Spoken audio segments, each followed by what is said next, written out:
I'm Trevor Philips. This is Common Ground, where each week we look for agreement on a hot-button issue dividing the nation. Tonight... I've said before that Britain can survive outside the European Union, and indeed that we could find a way.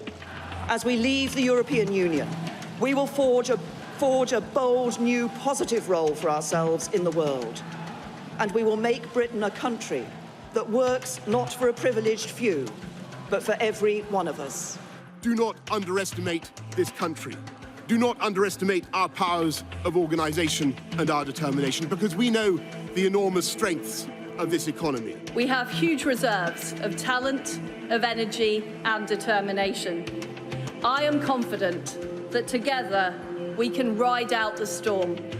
We can rebuild our economy. Building an economy that embraces the opportunities of Brexit. I voted for Brexit. I believe in Brexit. And I know that Brexit can deliver, and is already delivering, enormous benefits and opportunities for the country. We have to make Brexit work. The deal this government has got us is not working well. It's holding business back, it's holding growth back. Brexit was and is Brexit, but it's certainly not done. Some believe that's because it was always doomed to fail.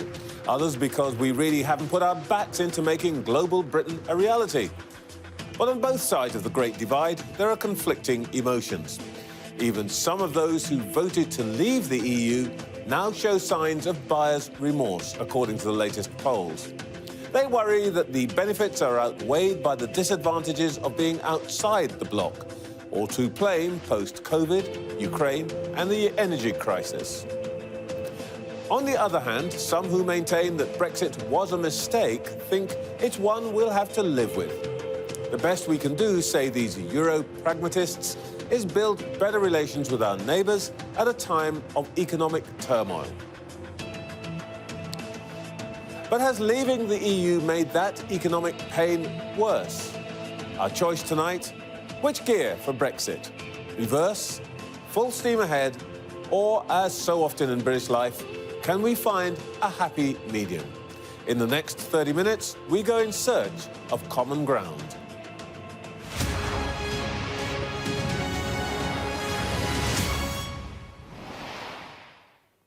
With me tonight, the former Chancellor, Lord Ken Clarke, Richard Tice, the veteran Brexit campaigner who now leads the Reform UK party, and Jill Rutter, Senior Research Fellow at the UK in a Changing Europe think tank.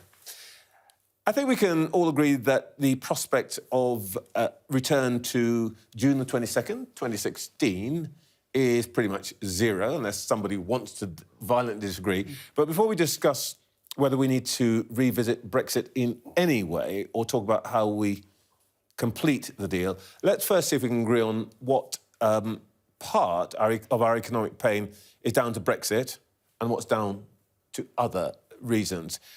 Ken, cost of living crisis. Is it all about Brexit? No, it's not all about Brexit. I mean, there's a global recession, and it's obviously the combination of two things, certainly. COVID and the huge disruption that's caused to supply chains throughout the world. And also, it's caused by the Ukraine war in particular, and the huge surge in energy prices and other prices. But I think the reason the British are doing worse than any other major country is because we have a self-inflicted third problem on our hand, which is Brexit. And I think Brexit is doing damage in the way we're doing it at the moment. I agree with you entirely. There's no point in thinking it's ever going to be reopened. The referendum's a referendum, that's it. But we went for a hard Brexit, not a soft Brexit. The result is that it is damaging our economy. Our trade with our most important trading partner has collapsed. It's weakened our attractiveness to investors throughout the world because we're no longer what we tried to be, the most business-friendly place to invest, to get into the huge, rich, single market of Europe. And so we have put on top of COVID and the war, there are other problems as well. Okay. We put on top of that Brexit, and we're not making a very good job of sorting out how to live with it, because the deal we've got is appalling. All right, Richard Tice, we will come to the specific issue of the effect of Brexit in a moment, but do you agree with Ken Clarke that cost of living crisis and the other issues that we are currently facing under this Chancellor or that Chancellor are to some extent the result of other factors, including the ones he's talked about? The first two factors that Ken quite rightly identified is the cost of living crisis, the cost of energy, but we've also got the fact that we've now got the highest taxation we've had since the Second World War. When Ken was an excellent Chancellor in the 1990s, our total tax take was about 29%. It's now about 37%. When he was Chancellor, our real wage growth, because we didn't have freedom of movement of low-skilled, unlimited immigration, was 2.8% per annum. For the last decade, it's been zero. So we've had a shocking level of productivity in the last decade.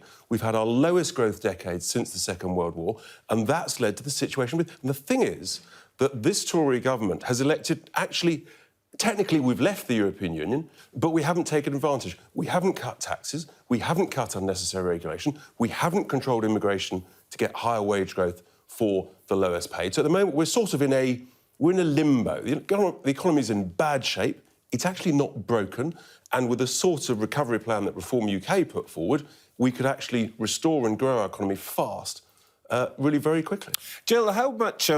I'm not going to ask you to put a percentage on it, but how much would you say the problems that we've been facing through and the various maxi, mini, in-between budgets have tried to solve are to do specifically with Brexit? How much might be long-term, long-running problems of productivity, the hangover of 2008 and so on?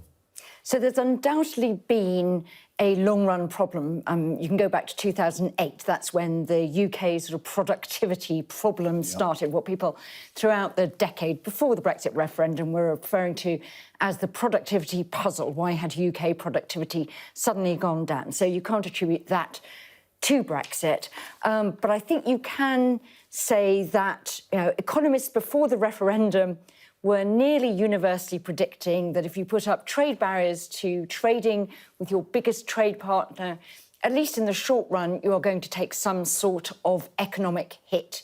You make yourself less attractive for business investment, and Rishi Sunak, when he was Chancellor, told the Treasury Select Committee back in March that business investment had been very low 2016 to 2020 because it wasn't clear what the UK's relationship would be with the EU. So that has taken a hit. Sterling has taken a hit. That puts up prices. We saw that very quickly after the referendum. And we've seen some inflation in food prices. I think people estimated that Brexit might have added about 6% to food prices. That isn't something that the economies that didn't Brexit, so the rest of the EU is suffering from. But if you look at cost of living now, inflation in Germany is pretty high. Inflation, in the US is quite high. So that is not a uniquely British problem. So I think it's right to attribute that to a variety of other things. But to add to Ken's list of Brexit, whether it's a problem or not is a different issue. But undoubtedly there are sectors that had come to depend on recruitment of cheap labour, largely from the EU, which are struggling to adjust to the absence of that labour because, OK, well, we start with a disappointing level of agreement that actually there is a series of different issues here. I want to talk really about the extent to which Brexit can be a principal cause or not. And I'm going to come back to your point, by the way, Richard, about migration a little later, if we may. Ken, low productivity has dogged the UK. I mean, Jill said from 2008, but actually, I think it was an issue even in your time as well, not as to the same Chancellor. extent. No, we had decent growth. We thought our normal level of growth was 2.5%. We had low, and we exceeded it. We're over 3% sometimes. But then I used to raise interest rates because I didn't have an independent bank. I argued with Eddie George, but I used to... So we got 2.5% plus we were achieving by way of growth. We got inflation down to the 2% target that we'd set ourselves, and we made sure we kept it there. We adjusted fiscal policy accordingly. That's what's guided my policy. I did not go in for any mad dash for growth by just cutting taxes. We're talking about history at the moment. If you're referring to any... well, I was trying to avoid contemporary events, yes. I think that theory should have been banged on the head for all time recently. Taxes and public spending were set in order to keep the public finances sound and, together with monetary policy, keep inflation as near to our target of 2% as we could. Richard. But that's how we were going then. And it boomed even more in the early 2000s because we kept having economic booms, which the top wasn't taken off quite as it should have been, as it used to be.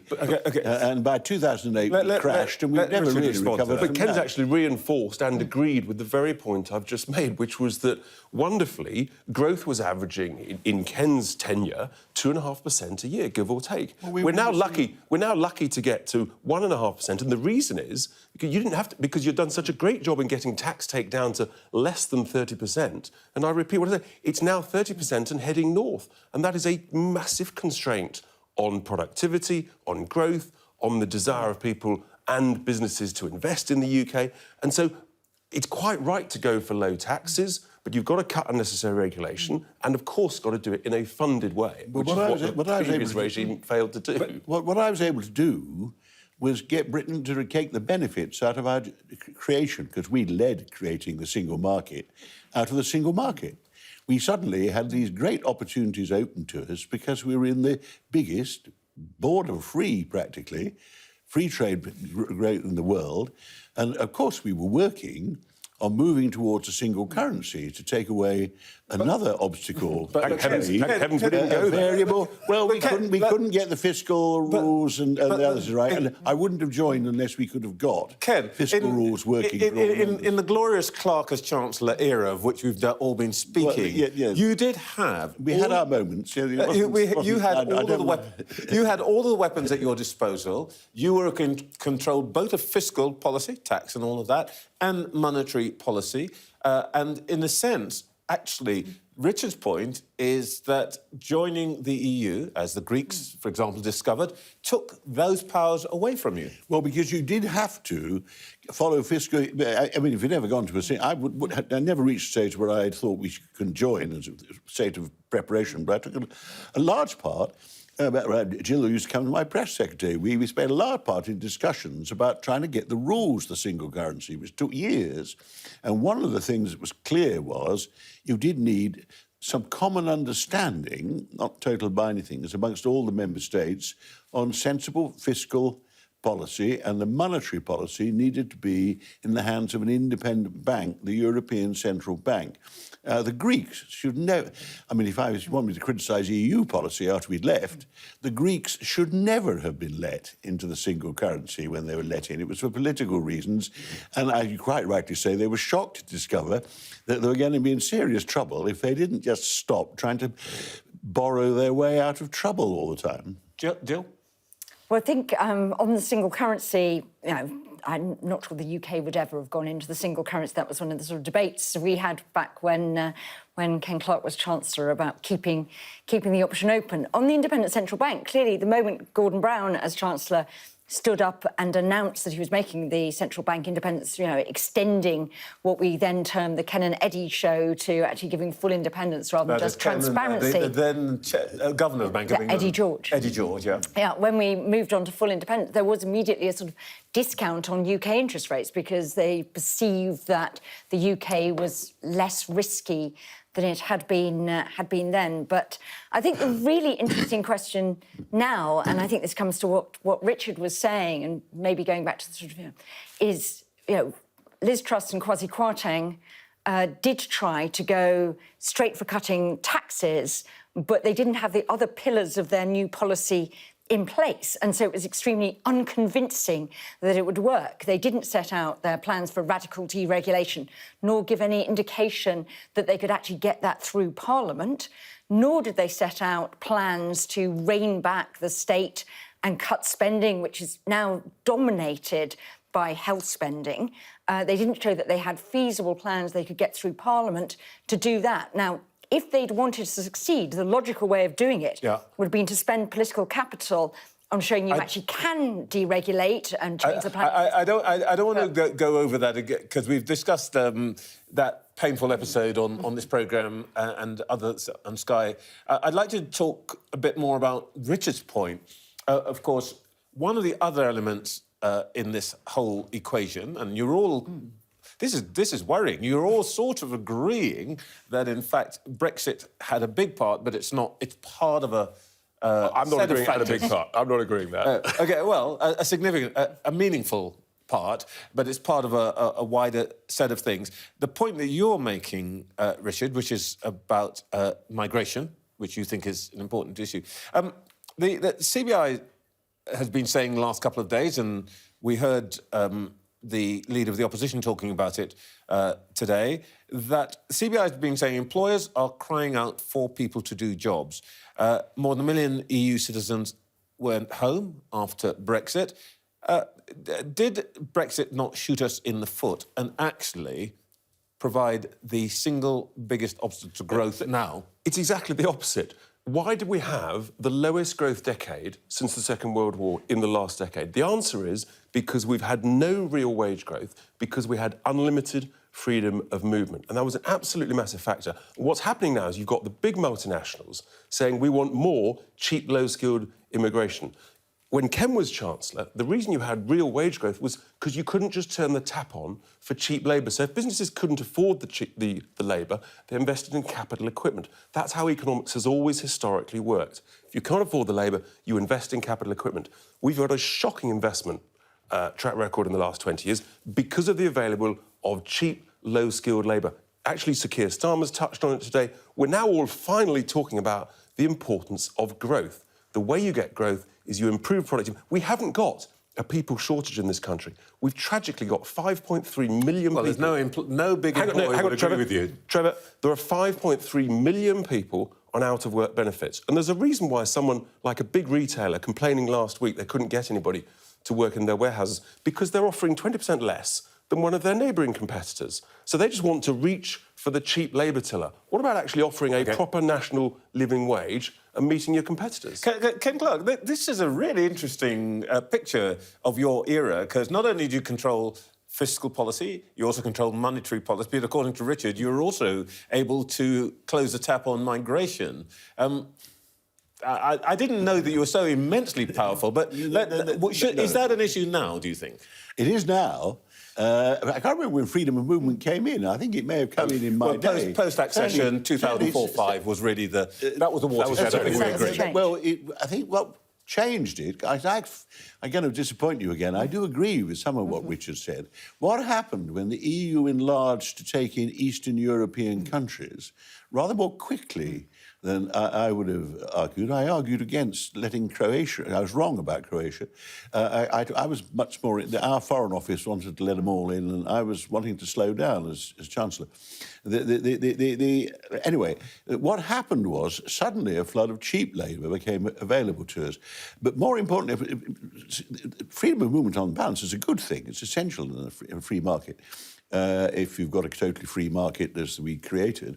But because you get skilled people going backwards and forwards freely, and people can enjoy careers partly in their own country, partly when they're younger going abroad, and lots of good people came here, people who've been there. Our employers over the years have rather slipped into not wanting to train the skilled people that they're short of. Exactly. And they're used to getting them to come straight from Romania. I mean, our health service is the one that most members of the public were most familiar with. The number of immigrant workers at every level of skill in the health service is a terribly high proportion of the entire workforce. That's why what we should be doing now, for our own domestic reasons, as we are never going to go back into freedom of movement. Don't have to worry about that. I can't see that ever happening. Then is actually going for really seriously for skills training and retraining throughout people's lives. Stop neglecting further education, which got no money at all from the present government when they were giving more money to schools recently. Stop running down further education and provide incentives like the apprentice levy, but other incentives and disincentives to make employers train their own skills, which they always used to. You could be reading from the speech made today by the leader of the opposition. He hasn't converted me to support the Labour Party, but I agreed entirely with what Keir Starmer said on the subject. But seriously, Trevor, we've got 1.5 million more people on out-of-work benefits than pre-COVID, and that is a tragedy of wasted talent. And we have to, as a nation, support, help and train and get these people back into work. And then we haven't got a labour shortage. Jill, let's talk about what we might do. And let's start with this issue of the labour shortage. In order to... At the moment, we don't seem to have reduced the number of migrants coming to the country. The net migration is still running at something like 250,000, but now they're coming from somewhere different. They're coming from India and they're coming from China. In a sense, Brexit produced exactly the reverse of what I think a lot of people thought it should do. And Richard's point is that that's because it's not really being implemented. Do you think that we actually have a choice here? About... what we do on the migration front? So it is quite interesting that we've, in a sense, delivered on migration. I mean, people ask about delivering sort of Brexit. We have moved to give visas to people who have higher skills. That's what the new migration regime does through the sort of points-based scheme. We now have people coming into IT, so IT professionals, people using the health visa because we don't have enough of our own workforce there. The real sort of dialogue of the deaf, in a sense, between business and government at the moment is about people at the lower end, so either low-skilled or low-paid people, where business, obviously, that has been used to having access to low-paid people, doesn't particularly want to change its business model. For some, it may mean investing. For others, it'll just mean going out of business because, you know, it's not clear you can automate restaurants or coffee bars in a sort of hugely, you know, valuable way. And there's quite a lot of the people who depended. Retail and hospitality is one of the sectors that's very badly hit. Farming negotiates every year with DEFRA, and the Home Office does a bit of a dance about what's called the Seasonal Agricultural Workers Scheme. Are they allowed to, you know, offer visas? It was clear, actually, that Eastern Europeans were stopping coming even before Brexit, because actually the, you know, growth of the Eastern European economies, the closing of that gap, meant, I think, the Migration Advisory Committee said... Poland got richer, people were going back. So actually, you know, we weren't going to get that access anymore anyway. Richard, this is a bit of a problem for your position, isn't it? Because you say that actually we should train people up, but actually the gaps where we have a shortage are in places, for example, hospitality, short 174,000, social care, low-paid, minimum wage jobs, probably a bit more than that, actually. Agriculture, of course, is seasonal. But the issue of labour shortages in many of these sectors is not really one about training our people. It is simply haven't got enough bodies. It's not. You've absolutely hit it on the head. You've said social care is low paid. That's a disgrace. It's a vital, vital industry. We shouldn't be just naturally assuming that they should be lowly paid. I go back to the age-old way that economies work. If you can't find the labour, you pay more. And either the labour arrives or you invest in capital equipment, right? So, for example, why haven't we invested in the combine harvester for apple picking or for strawberry picking or for grape picking? Why? Because you could have cheap, overseas, low-skilled labour, so people didn't invest. This changes it. Businesses have to invest or they will suffer. That's what competition is all about. You were a champion of wage restraint as Chancellor. And what would you say about what Richard just said? It sounds to me like he'd be on the opposite side to you. Well, because I can remember you keep making me go back into my past, which I usually It's such an interesting past. Well, the 70s and 80s, when we had wages and prices chasing each other, which is what the Bank of England's got to avoid us returning to. That's a very important priority at the moment. We had more powerful trade unionism. We had very militant trade unionism in those days. And we're going to have a winter of discontent this winter, but we don't want to go back to that, and the Bank of England's got to do its stuff. Going back to what you say, wage increases have got to be based on productivity improvements. That actually is what increases everybody's success in a successful economy. And it's not... The idea that all you do is just put wages up and everything sorts itself out is a recipe for returning to the 1970s and hyperinflation. The social care, trying to remember the name of this programme, social care, I actually do, again, agree with quite a bit. That's an area that's going to need more public spending and investment to make sure that the pay and the training and the career prospects of the people who work in it are actually elevated to the status they deserve. It's one of the reasons why we're never going to be back to low taxation again of the kind I was used to. We're not going to have the small state. Okay. That's a right-wing illusion, because we're all growing older and we're getting more demanding. And the National Health Service and social care, amongst other things, are going to require a much higher level of public spending than I would have accepted in the 1990s. Let me just put one last point, because we've got about a minute or so. Richard, one thing that we haven't discussed is the trading relationship. There are many people, I know Kenneth's one, and I suspect Jill's also of this view, that say that the situation that we now have is one that it's inhibiting growth because we have an inhibited trading relationship with the EU. Let's forget about the promise of global Britain and all that for a moment. But do you accept that there is a problem? OBR says maybe 4% of GDP. I don't accept what the OBR says, because it's got a woeful track record on almost everything it's forecast in the last 2 or 3 years. No, I don't accept that. But look, there's no question that, in a sense, the EU's tried to punish us for having the temerity to leave. But let's remember, trade with Europe is it's a minority, really quite a small part of our overall economy. And what Ken's rightly said is you've got to focus on investment and productivity and growth, but you only get that by having lower taxes, sensible regulations. When Ken was in charge, we didn't have the burden of another 20 years of daft EU regulations. But what this government's failed to do is to start to reduce those, and that has a real impact. The impact of hindering regulations is a massive impediment to growth for businesses.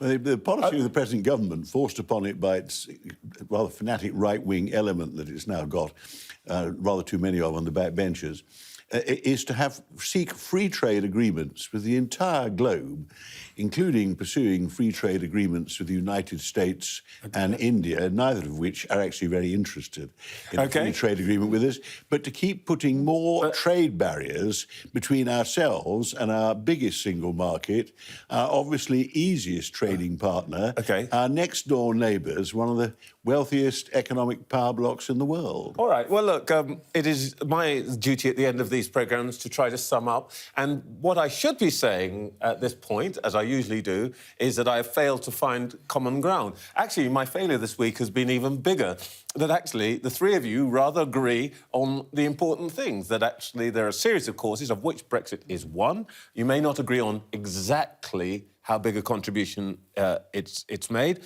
that you all agree that we could do something better now. You rather all agree on the issue of migration and economy. I think, Ken, surprisingly to me, you're slightly keener on limitation than I thought you would be. But what you also all agree, common ground, is that Ken Clarke was just a genius Chancellor. And wouldn't it be wonderful if we went back to those days? Don't debate that any further. OK. I want to say thank you to all my three guests.